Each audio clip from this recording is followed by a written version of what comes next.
और question is two vibrating sticks of same material stretch under same tension and vibrating with same frequency in the same overtone have radius 2r and then what the ratio of their length is. ठीक है, तो देखिए सबसे पहले जो है हमारे पास हमारे को गिवन है कि यहाँ पे जो सेम टेंशन उनका यानी कि T1 इक्वल टू T2 है। ठीक है, सेम टेंशन है। ठीक है, इनकी फ्रीक्वेंसी यानी कि म्यू1 इक्वल टू म्यू2 है। ठीक है, और इसने बोला सेम ओवरटोन है और रेडियस जो है R1 जो है हमारे को 2r गिवन है और R2 जो है वो हमारे को r गिवन है। ठीक है, ये चीजें हमारे को गिवन है। अब यहाँ पर हमारे को पता पूछा गया है कि लेंथ का रेशियो यानी L1 अपॉन L2 ये मेरे को फाइंड करना है। ठीक है, और हम जानते हैं फ्रीक्वेंसी जो होती है म्यू1। ठीक है, मैं सबसे पहले फर्स्ट की निकालता हूँ। ठीक है, फर्स्ट स्ट्रिंग की, तो म्यू1 इक्वल टू होता है 1/2 L1। ठीक है, इसके लिए लेंथ L1 हो जाएगी, रूट ऑफ टेंशन T1 हो जाएगा इसके लिए अपॉन म्यू1। म्यू1 क्या है हमारी mass per unit of length of string 1। ठीक है, वन को क्या लिख सकते हैं, ये हो जाएगा 1/2L1 root of T1 upon, ठीक है, mass unit mass per unit length को हम लिख सकते हैं डेल यानी कि डेंसिटी इनटू एरिया। अब एरिया क्या हो जाएगा, क्रॉस सेक्शन एरिया इसका हो जाएगा हमारा पाई।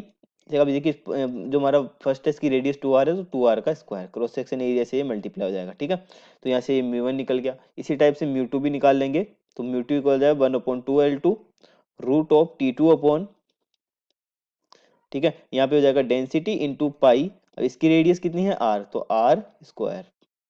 ठीक है, तो देखिए दोनों की फ्रीक्वेंसी इक्वल दी गई है तो दोनों को इक्वल कर लेते हैं। तो देखिए 1/2L1 root of T1 upon, ठीक है, ये हो जाएगा हमारा डेंसिटी इंटू पाई, सॉरी 4 भी आ जाएगा। ठीक है, 2 का square 4 pi r square equal to ये हो जाएगा हमारा 1/2L2 रूट ऑफ, ठीक है, T2 upon density into pi r square.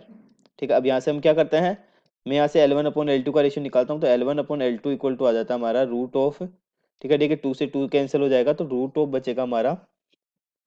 ठीक है, ये निकलेगा हमारा T1 इंटू, ठीक है, ये हमारी जो टर्म है, ठीक है, ये हमारी इस ऊपर मल्टीप्लाई हो जाएगी तो del pi r square upon T2 into del pi r square. ठीक है, देखिए ये 4 आएगा हमारा, ये आ जाएगा हमारा 4 पाई r स्क्वायर।